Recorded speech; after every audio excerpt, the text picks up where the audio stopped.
मुझे उनकी ये बात कुछ समझ नहीं आई थी। ससुराल में जाने के बाद प्यार और दुलार क्या होता है ये मैं भूल गई थी। हर बात पर डाँट और ताने सुनने को मिलते थे। तेरे बाप ने दिया क्या है हमें जो महारानी की तरह बैठी रहती है? यह बात दिन में कम से कम 10 दफ़ा सुननी पड़ती थी। पिताजी को याद करके आंखें भर आती थी, लेकिन मेम साहब उस समय मोबाइल नहीं था, न फ़ोन की सुई था।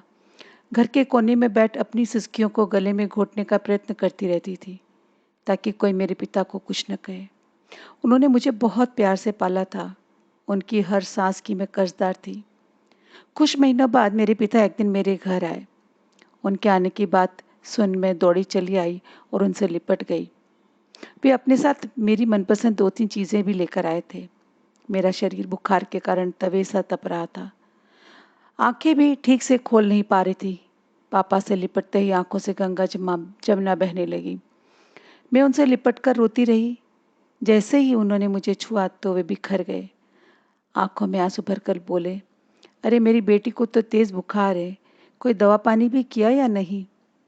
तभी मेरी सास बोली, अरे इतनी छुई मुई है कि क्या करें, काम तो कुछ होता नहीं है, जब देखो तब बीमार।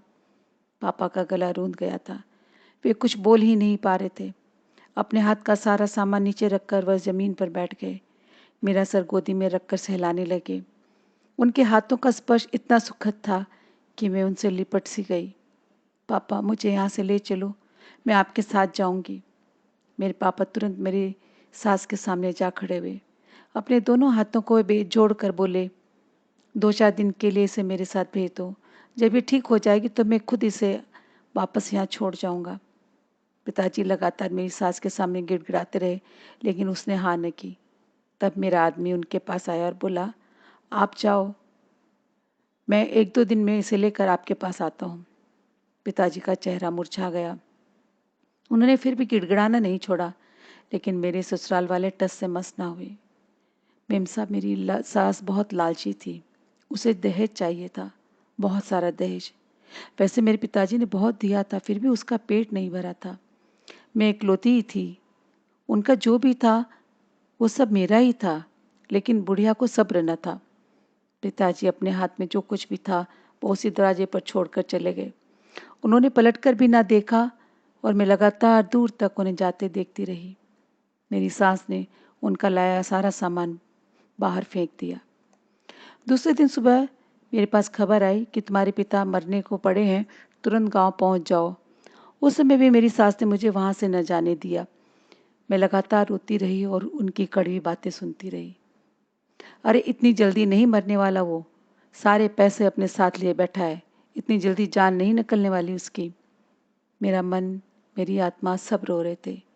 शाम होते होते खबर आ गई कि वो बेटी को याद कर रहा है, एक बार देख लेगा तो उसकी जान निकल जाएगी, भिजवा दो उसकी बेटी को। तब मैंने सब कुछ छोड़कर घर से निकलने की ठान ली। 2 जोड़ी कपड़े पोटले में बांध लिए और घर से बाहर निकल पड़ी। तभी मेरा आदमी भी मेरे पीछे पीछे दौड़ पड़ा। मेम साहब जब मैं वहाँ पहुंची तो आखिरी सांस ले रहा था। उसने मेरी शक्ल देखी और आंखें मूंद ली। मेम साहब मेरी सांसें आ जा रही थी, बस मुझ में कुछ भी ना बचा था। मुझे अपने बाप से अलग कर वे लोग उसे फूंक आए। आसपास के लोगों ने बताया कि मेरे घर से आने के बाद से वह लगातार रो रहे थे। उसने किसी से कुछ नहीं कहा। रात को उसने खाने में जहर मिला लिया और उसे खाकर सो गया। जब आस पड़ोस वालों ने उसे सुबह देखा तो डॉक्टर को बुलाया था। डॉक्टर ने बताया कि इसने जहर खा लिया है। लगातार वो सिर्फ मुझे ही याद कर रहा था। उसने सभी से यही कहा कि एक बार मेरी बेटी को बुला दो, मैं उसे देखना चाहता हूँ। मेम साहब मेरा रोम रोम रो पड़ा पड़ा था। मुझे अपने ससुराल वालों से नफरत हो गई थी। मालिश करते करते उसके हाथ रुक गए। उसने धीमी सी आवाज़ में मुझसे पूछा, मेम साहब ये शादी करना इतना ज़रूरी क्यों हो जाता है? क्या शादी के बाद हमारे माँ बाप का हम पर कोई हक नहीं रह जाता? ऐसा क्यों होता है?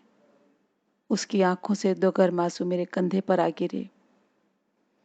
मैं निशब्द थी।